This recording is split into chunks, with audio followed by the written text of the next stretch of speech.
Euro 2024-এর খেলা শুরু হয়েছে অনেক আগেই। প্রথম রাউন্ডের খেলা শেষ, দ্বিতীয় রাউন্ডের খেলাও শেষ, এখন কোয়ার্টার ফাইনালের খেলা শুরু হবে।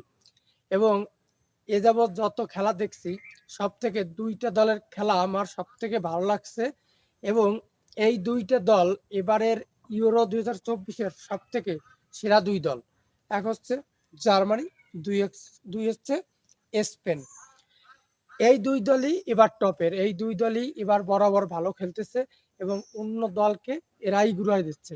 আরো দল যে খারাপ তা না, ফ্রান্স আছে, ইংল্যান্ড আছে, এরাও ভালো।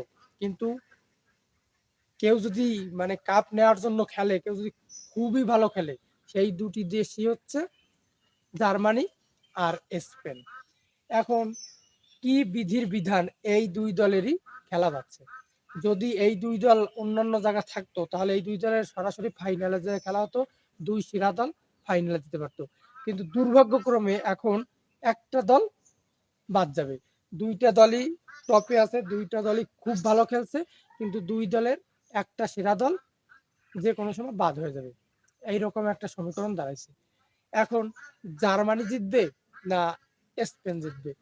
স্পেন ইয়ং প্লেয়ারদের নিয়ে গঠিত এবারের ইসে, এবারের ইউরোতে একদম নতুন প্লেয়ার সব, কোনো মানে বয়সী কোনো অভিজ্ঞ প্লেয়ার নাই, কিন্তু খুবই দুর্দান্ত খেলতেছে। প্রতিটা প্লেয়ার প্রতিটা পজিশনে খুবই ভালো খেলতেছে, বিশেষ করে মুরাতা খুব দুর্দান্ত ফর্মে আছে।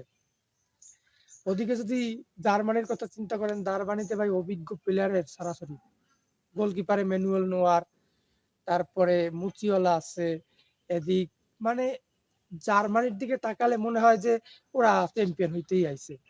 স্পেনও ভালো দল, কিন্তু স্পেন চ্যাম্পিয়ন হইতে আসে নাই।